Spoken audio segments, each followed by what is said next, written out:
साहिब जी। Sir जी। हाँ जी बोलिए। हाँ, समस्या यह थी कि आज कंपनी में ऑर्डर दे दिया कि भाई कल वैक्सीन लगेगी, आधार कार्ड लेकर आना अपना। अच्छा। और मैं सत्संग सुनता हूँ गुरु जी के लॉकडाउन से, और तीनों टाइम की आरती करता हूँ, और जो मेरे से मर्यादा है वो पूरी कोशिश करता हूँ निभाने की। फिर भी जीव है, दीक्षित नहीं हूँ, कुछ गलतियां हो जाती हैं शादी शुदी में, जैसे खाना खा लिया चला गया जी। तो मेरे को ये बताओ, अब न तो परमात्मा से दीक्षित हूँ, लेकिन मैं ज्ञान आधार समझ करके तीनों टाइम की आरती पूजा करता हूँ, तो मैं कल क्या करूँ? अब उधर बोले प्रशासन पुलिस भी आएगी, डॉक्टर आएंगे, और कंपनी में जाने के बाद फिर वहाँ रखना पड़ेगा, क्या करना चाहिए? देखो भगत जी, ऐसा है, अब आप कह रहे हो कि मैं परमात्मा से दीक्षित नहीं हूँ और उनकी आरती सुनता हूँ, सत्संग सुनता हूँ। आपके वीडियो देख करके मैं परमात्मा विश्वास मानकर सारी बातें समझता हूँ, परमात्मा धरती पर है। तो फिर ये मत कहो ना कि मैं उनसे नाम दीक्षित नहीं हूँ।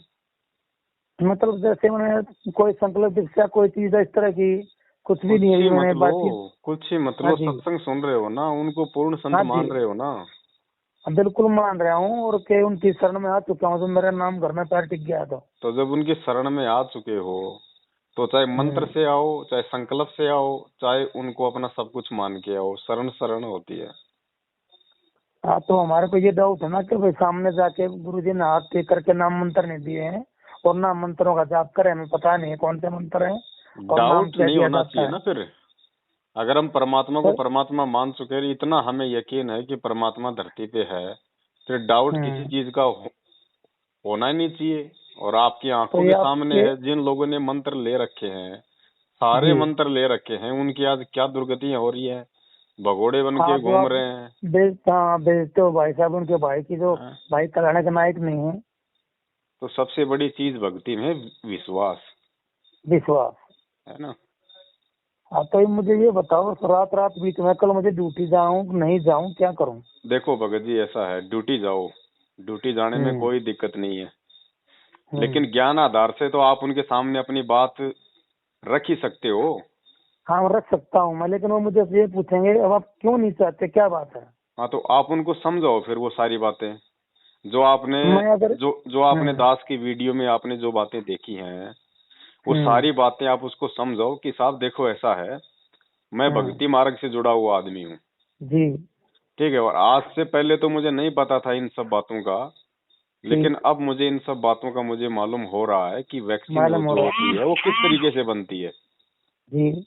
और आपके जो डॉक्टर की टीम है, आप इनसे भी पूछो, और भारत की जिस संस्था ICMR ने जो ये वैक्सीन बनाई है, वो खुद अपनी वेबसाइट पे कि भाई इस वैक्सीन में क्या क्या मिला हुआ है उसने डाल रखा है। तो उसकी जो पॉइंट नंबर जो 13 है उसका, ICMR की वेबसाइट पे उसमें लिखा है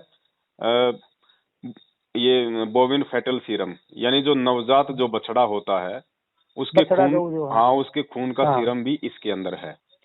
तो उनको बोलो साहब, वैसे देखे जाए तो मैं एक हिंदू हूँ जी, और वैसे देखे जाए तो मैं एक मानव हूँ, इंसान हूँ, तो इंसानियत के नाते मान लो, चाहे मानवता के नाते मान लो, या चाहे हिंदू धर्म के नाते मान लो, जहाँ जिस देश में गाय को माता का भाई माता के तुल्य दर्जा दिया जाता है, उस माता का खून अगर इसमें हो, जीव हत्या गो हत्या अगर इसमें अगर वैक्सीन में हो, तो चाहे वैक्सीन लगवा लो, चाहे गाय का मांस खा लो, चाहे बछड़े का मांस खा लो, बात तो एक ही हुई। हाँ, तो अपने जान बचाने के लिए दूसरे जीव की हत्या कर दी। तो उसको बोलो साहब, मैं ये पाप क्यों करूं, और आप लोग मुझसे जबरदस्ती ये पाप करवा के क्यों अपने सिर पे पाप का घड़ा फोड़ रहे हो जी। अरे मैं अपनी रोजी रोटी के लिए और एक जीव की हत्या का पाप सर पे मोल लूं, मेरे से बड़ा नीच कोई इंसान नहीं जी। और साहब दूसरी बात, मैं भगवान की भक्ति करता हूँ, आपको अपने भगवानों पे विश्वास नहीं होगा, लेकिन मुझे अपने गुरु पे, मुझे अपने परमात्मा पे विश्वास है। तो मैं उस बीमारी के आने से पहले क्यों चिंतित हूँ? तो फिर कहाँ भक्ति है, कहाँ भगवान है? फिर क्यों आप लोग रामकृष्ण की पूजा करते हो, हनुमान जी को पूजते हो, जब तुम्हें उनकी भक्ति पे इतना विश्वास नहीं कि वो तुम्हें ऐसी समस्याओं से बचाएगा? भक्ति किस लिए की जाती है? जीवन में जो संकट आने हैं, जो समस्या आनी है, उनसे निजात पाने के लिए तो भक्ति की जाती है कि हे परमात्मा, शरीर में सुख देना, आने वाले समय में कोई संकट हो तो उसको काटना, कोई रोग हो तो उससे बचाना। फिर क्यों भक्ति करते हो तुम लोग, क्यों ढोंग करते हो, क्यों ये तमाशा करते हो, जो तुम्हें इतना भी अपने इष्ट पे विश्वास नहीं है। लेकिन साहब मुझे विश्वास है अपने भगवान पे, मुझे नहीं हो सकता कोरोना, और ना मैं ये आपका इंजेक्शन में लगवाऊंगा। ठीक है, मैंने मेरी बात आपके सामने मैंने रख दी है। इसके बाद भी अगर आप जबरदस्ती लगाओगे तो मैं नहीं लगवाऊंगा। आप नौकरी छोड़ने को कहोगे, मैं शहर से नौकरी छोड़ दूंगा, क्योंकि मेरा पेट आपकी नौकरी नहीं भर रही, मेरा पेट वो परमात्मा भर रहा है, जो आपका भी भर रहा है। और मैं तो ये छोटी सी नौकरी करके चलो ये सोच रहा हूँ मेरा पेट भर रहा हूँ, मेरे से मैं जितना एक महीने में नहीं खाता उतना तो एक हाथी एक टाइम में खा लेता है, और वो भी तो उसका पेट भर रहा है, वो कौन सा नौकरी कर रहा है जी। तो ये कुछ बातें हैं उनके सामने रखो, वो भी इंसान है भगत जी, उनके वो भी सोचने पे विवश होंगे। हाँ, मेरे को देखने में दिन में ये विचार सारे लगाए थे जो आपने बताई है जी, भक्ति आधार से, ज्ञान आधार से, जितना मेरे पास नॉलेज था आपके वीडियो देख करके। और माँ भाई तो यहाँ फजीता बने कंपनी में, वो प्रशासन था के भाई था के इसको बंद करो, इसका नाम एड्रेस लिखो, वो कर दो, वो 1000 बार कर दो। सुनो भगत जी, आप उस परमात्मा के वचन पे चलते हुए, उस परमात्मा की मर्यादाओं में रहते हुए, आप उस परमेश्वर के लिए जो संघर्ष करोगे, एक छोटी सी नौकरी जो 10, 15, 20, 25 हजार रुपए आपको मिल रहे होंगे, उस नौकरी को यदि आप ठोकर मारोगे उस परमात्मा के लिए, अरे परमात्मा पता नहीं क्या दे दे आपको, आप सोच भी नहीं सकते। वो क्या देख नहीं रहा? हमारा परमात्मा कोई पत्थर की मूर्ति नहीं है, ब्रह्मा विष्णु महेश की तरह। वो जिंदा जगत गुरु है, वो सब कुछ देख रहा है कि कौन मेरे लिए क्या कर रहा है, कौन इन मर्यादाओं के लिए क्या कर रहा है। अब मेरा शिष्य मेरी मर्यादा में रह के क्या कर रहा है तो मैं क्या नहीं कर सकता उसके लिए। आप एक बात बताओ भगत जी, क्या पूरी दुनिया ये नौकरी करके खा रही है? हाँ सही बात है। हाँ, जब एक हाथी इतना खा लेता है, 100 इंसान पर जितना एक हाथी खा लेता है, उसका ही पेट परमात्मा ही भरता है। चलो हाथी तो छोड़ो, बाकी जो दुनिया है वो कौन सा नौकरी करके खा रही है? मैं कौन सा नौकरी करके खा रहा हूँ और आपसे ज्यादा कमा लेता हूँ? ठीक भगत जी विश्वास करना होगा, यही तो परीक्षा है। देखो आप चाहे परमेश्वर की शरण में, चाहे मंत्र से आओ, चाहे मतलब संकल्प के माध्यम से आओ, चाहे अपना सब कुछ उनको न्योछावर करके आओ, आप उनकी शरण में हो। आप क्योंकि देखो भगत जी, काल सबके साथ में है, मेरे साथ में भी है, आपके साथ में भी है, सबके साथ में। क्यों? क्योंकि मन रूप में काल है, और काल इस समय हमारा विश्वास कमजोर करने की पूरी कोशिश करेगा। आपको ये बहाना दे देगा कि यार मैंने कौन सा वो मंत्र दीक्षा ले रखी है, मैंने कौन सा संकल्प ले रखा है, मैं अगर मर्यादा तोड़ भी दूंगा तो मेरे क्या हो जाएगा? हो नहीं जाएगा, बहुत कुछ हो जाएगा। फिर परमात्मा ना आगे से रक्षा करेगा ना पीछे से रक्षा करेगा। फिर आपका वो सत्संग सुनना, आपका आरती करना, सब कुछ व्यर्थ हो जाएगा, क्योंकि विश्वास नहीं है। तो फिर आरती सुनने से क्या मतलब भगत जी? फिर तो कोई जल्लाद भी आरती सुन रहा है सुनने को, तो मान लो कि उसके कानों में भी पड़ रही है, तो उससे लाभ थोड़ी होना है। और परमात्मा के घर में नौकरी, भगत जी नौकरी तो परमात्मा ने छोड़ के दिखाई है कि भक्ति में अगर कोई चीज बाधक हो जाए तो उसको छोड़ दो, परमात्मा फिर क्या से क्या नहीं कर देगा। सन 2000 में परमात्मा ने जूनियर इंजीनियर की नौकरी को ठोकर मारी खुद, जबकि 18 महीने बाद में परमात्मा पेंशन आने वाले थे, बैठे बैठे 40-50 हजार रुपए आने थे, ठोकर मारी परमात्मा ने। क्यों? ये दिखाने के लिए कि बच्चों इस भक्ति मार्ग में अगर नौकरी भी कोई बाधा उत्पन्न कर दे, ठोकर मार देना, सोचना मत, चाहे वो 5 लाख की नौकरी हो महीने की, ठोकर मार देना। परमात्मा से बढ़ के कीमती चीज नहीं है कोई। और फिर देखना परमात्मा के काम, मालिक कहते हैं जय तू चाले एक कदम में चालू कदम 60, और जय तू हो जा काठ का मैं बन जाऊं लोहे की लाठ। भगत जी मैं ये सारी चीजें आप लोगों को जो बोल रहा हूँ ना, मुझे अच्छे से पता है इन सब बातों का, क्योंकि बाइबल में लिखा हुआ है कि जो आदमी दूसरों को उपदेश करता है ना, उसका जब समय आएगा तो उसके साथ में बहुत मतलब सख्ती से निपटा जाता है, बहुत, यानी उसका जो न्याय होता है ना बहुत भयंकर तरीके से होता है। तो मुझे पता है भगत जी, मैं उतना ही बोलता हूँ जितना मैं कर रहा हूँ, और जितना मैं कर सकने में उस परमात्मा की दया से मैं समर्थ हूँ। ऐसा नहीं कि मैं आपको बोल रहा हूँ और कल को मेरे साथ अगर ये नौबत हो गई तो मैं लगवा लूंगा, नहीं, चाहे सिर धड़ से अलग हो जाए। जो शब्द परमात्मा ने दास के मुख से संगत के लिए बुलवा दिए ना, उन शब्दों पे ये दास 100% खरा उतरेगा, और तभी मेरे शब्दों का अन्य भगत भाई बहनों पे कोई असर होगा, नहीं तो हो ही नहीं सकता। जी भगत जी विश्वास करो, ये काल हमेशा मिनट मिनट में ये हमारे भाव चेंज करने की कोशिश करेगा, इस समय ये तोड़ने की कोशिश करेगा, विश्वास कमजोर करने की कोशिश करेगा। जी। अरे यही देखो भगत जी, दुनिया ने तो मंत्र ले रखे हैं, वो तो अपने आप को ये कहते हैं कि हम तो संत रामपाल जी के शिष्य हैं, और वैक्सीन लगवा लगवा के बड़े बड़े कोऑर्डिनेटर और मतलब फेसबुक पे फोटो भी डाल रहे हैं कि सब सारे भक्तों को लगवानी चाहिए। भगत जी आप जैसे लोगों के पास में एक मौका है बहुत अच्छा, दुनिया के लिए एक एग्जाम्पल बनने का, उदाहरण पेश करने का, कि देखो जो लोग खाली सत्संग सुना करते थे और सत्संग सुन के उनको इतना विश्वास हो गया, इतने दृढ़ हो गए, उन्होंने मर्यादा निभाई परमात्मा की। और जिन लोगों ने तीनों नाम ले रखे थे और रिश्ते में उनके भाई कहलाते थे, उनका बेटा कहलाते थे, उनके कोऑर्डिनेटर कहलाते थे, और कायरों की तरह जब समय आया उस संघर्ष का तो पीठ दिखा के भाग रहे। तो ये मौका आप लोगों के, और भगत जी दुनिया देखे ना देखे, हमने सतगुरु को दिखाना है बस। सतगुरु हमारा देख रहा है, उसको देखने के लिए कोई सामने खड़ा होने की जरूरत नहीं। अंतर्यामी एक आप आत्म के आधार, जो तुम छोड़ो हाथों में कौन उतारे पार, परमात्मा अंतर्यामी है। जी भगत जी। सीसीटीवी कैमरा भले अंधेरे में ना देखे, लेकिन परमात्मा तो 7 गुफाओं में देख लेगा। तो वो देख रहा है ना हमारी रहनी करनी को, दुनिया को हमें क्या दिखाना है। और क्या पता भगत जी, ये तो मालिक का खेल है, जब आप उसके लिए 2 कदम चलोगे तो परमात्मा क्या पता उन अधिकारी में प्रेरणा कर दे कि छोड़ो यार, नहीं लगवा रहा तो कौन सी बड़ी बात। और वैसे भी भगत जी ये कोई बाध्यता नहीं है, वैक्सीन को लगवाए ना लगवाए सरकार की तरफ से कोई बाध्यता नहीं बताई जा रही, क्योंकि बहुत सारे लोगों ने क्या बोलते हैं वो लगाई थी, वो सरकारी ITR वगैरह, तो उसमें आया कि ऐसी कोई बाध्यता नहीं है। लेकिन ये कंपनी वाले, क्योंकि ये कंपनी वाले जबरदस्ती क्यों करेंगे, आओ पे दबाव क्यों डालेंगे, काल प्रेरणा से, कि जीव पाप का भागी बन जाए वैक्सीन लगवा के, वो गो हत्या का जो पाप है उसके अंदर चला जाए। उन लोगों के पास ज्ञान आधार है नहीं, उन लोगों के पास ज्ञान आधार है नहीं, तो कम हो सकता है परमात्मा प्रेरणा कर दे, कंपनी वाले कह दें चलो भाई कोई बात नहीं, नहीं लगवा रहा तो कोई बात नहीं, लेकिन बोलना आपको पड़ेगा भगत जी। नहीं भगत जी, मैंने कंपनी वाला ऑर्डर नहीं है, मैंने ऑर्डर उसका है जो मतलब प्रशासन पुलिस वाले साथ बताएंगे, और फिर उसके साथ कोई कार्रवाई जो होगी तो कार्रवाई भगत जी कार्रवाई करेंगे तो भगत जी 100 बार करो ना, 100 बार करो जी, क्या दिक्कत है भगत जी। आप एक बात बताओ, जो आपने बताई मेरे को, ये बात मैंने पहले अपने मन में बना चुका हूँ, फिर मैं भगत जी से सलाह ले लूँ एक बार।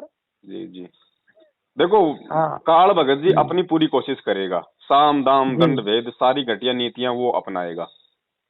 फिर भगत जी भगत ही क्या हुआ फिर, जो संघर्ष ना करे, जो दृढ़ ना रहे, जो जब भगत जी एक बात बताओ, जब गुरुजी ने सीधी सी बात बोल दी, अब हर चीज गुरुजी नहीं बताएंगे, और आज गुरुजी इतना ज्ञान देके चुपचाप जेल में जाके बैठ गए, भैया अब ज्ञान से चलो, ज्ञान से तुम्हारी परीक्षा है, अपने फैसले भक्ति मार्ग के खुद लो, अब मेरे भरोसे मत रहो। तो परमात्मा तो ज्ञान देके चले गए, भक्तों को चमड़े के जूते पहनने से साफ साफ मना कर दिया, भैया चमड़े के जूते नहीं पहनने। अब बताओ, जब एक पशु की खाल के जूते पहनने के लिए परमात्मा मना करते हैं, तो उस पशु की हत्या करके उसके खून का सीरम निकाल के, और जो ये वैक्सीन बनाई जा रही है वो लगवाने का आदेश परमात्मा हमें कैसे दे देगा, और कैसे हम लगवा लेंगे। आज से पहले नहीं पता था, हम लाख पाप कर रहे थे, लेकिन आज हमें ज्ञान हो गया, परमात्मा का विधान हम पे लागू हो गया। गुरुजी क्या कहते हैं, जो बच्चा स्कूल में नहीं जाता उसके ऊपर कोई नियम लागू नहीं, वो चाहे बाहर चाहे गधे पे बैठ के घूमो, मास्टर उसको कुछ नहीं बोलता। लेकिन वही बच्चा दूसरे दिन जब एडमिशन ले लेता है, उसके बाद वो गधे पे नहीं बैठ सकता, अगर टीचर ने देख लिया तो 2 थप्पड़ मारेगा। क्यों? क्योंकि वो मर्यादाओं में बंध गया, अब सारे नियम उसके ऊपर लागू हो गए। तो ये नियम भक्ति मार्ग के भगत जी आप और हमारे ऊपर लागू हैं। जब हम जीव हत्या में जब हम लोगों का साथ देंगे इन कुकर्मों में, तो फिर तो भगत जी फिर तो शराब भी पियो, फिर तो मांस भी खाओ, फिर दिक्कत क्या है। तो भगत जी मान ले वो ये पूछे भाई इसमें क्या गऊ का सीरम कहाँ से, अगर हम अपनी बात रखेंगे तो मैं क्या सबूत दिखाऊंगा उनके पास। उनको आप ये बोलो नोगे साहब, जिस भारतीय संस्था ICMR ने जो वैक्सीन बनाई है जी, ICMR Indian council of medical science जी, और जब वो कोई वैक्सीन बनाती है तो उसका पूरा बायोडाटा अपनी वेबसाइट पे डालती है जी। तो ICMR की ये वैक्सीन को लेके, ये जो कोविड-19 की जो ये वैक्सीन है, इसको अपनी वेबसाइट पे उन्होंने जो डाल रखा है, उसका पॉइंट नंबर 13 पढ़ लेना क्या है। तो भगत जी मेरे पास डाल दोगे आप? मैं आपको लिख के दे दूंगा, कोई दिक्कत नहीं है। हाँ मेरे को भेज दो, मैं उनको दिखा दूंगा, देखो ये प्रूफ मेरे पास है। हाँ, और जब मुझे पता है गाय का बछड़े का सीरम है, तो जीव हत्या तो मैं नहीं कर पाऊंगा अपने जीव बचाने के लिए।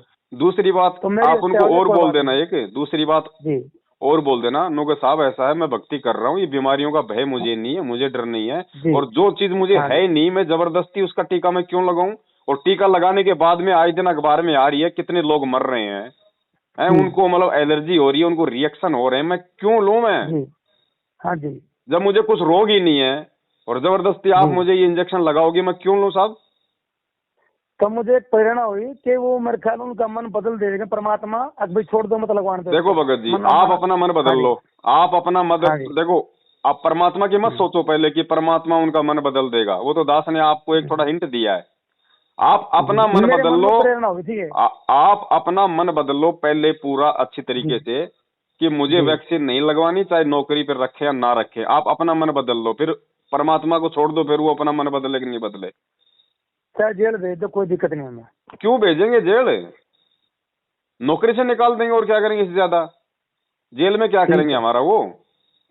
हम कोई कानून के पास ये दुनिया भर के डॉक्टर आए दिन, दुनिया भर के एमबीबीएस एमडी डॉक्टर वीडियो बना बना के दुनिया को चेता रहे, दुनिया को जागरूक कर रहे, वो नहीं लगवा रहे, वो विरोध कर रहे हैं, ये कितनों को जेल में डालेंगे? अच्छा, डॉक्टर भी विरोध कर रहे हैं? अरे भगत जी, पूरा आधा हिंदुस्तान इसके खिलाफ है। हाँ तो भगत जी, मैं आपको डॉक्टरों के वीडियो भेजता हूँ, उनके सबके डॉक्टरों 013 नंबर ICMR का वो भेजना मेरे को। और वो पूरा गांव का गांव, जो मैंने अभी 4-5 दिन पहले वीडियो भेजा था, हरियाणा का वो आसंद गांव है, वहाँ पे वो मेडिकल का वीडियो, हाँ वो मैंने आपको भेजा था, वो पूरा गांव मना कर रहा है, नहीं लगवाएंगे। हाँ, मना कर दिया था उन्होंने। तो बताओ भगत जी, जब वो परमात्मा के ज्ञान से अनजान, वो जगत वाले लोग इन सब चीजों को जान रहे हैं, देख रहे हैं कि भाई हम गाय को अपनी माँ कहते हैं, माँ का पाप हम अपने सिर पे मोल क्यों ले भाई? तो हम तो भगत हैं भगत जी, हम अगर सहमति देंगे तो फिर हमसे बड़ा फिर नीच फिर और कौन होगा?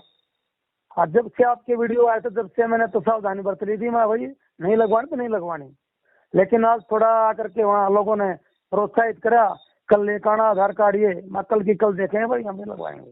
वो तो अपना काम करेंगे भगत जी, वो अपना काम करेंगे, लेकिन हम भी तो अपना काम करेंगे ना।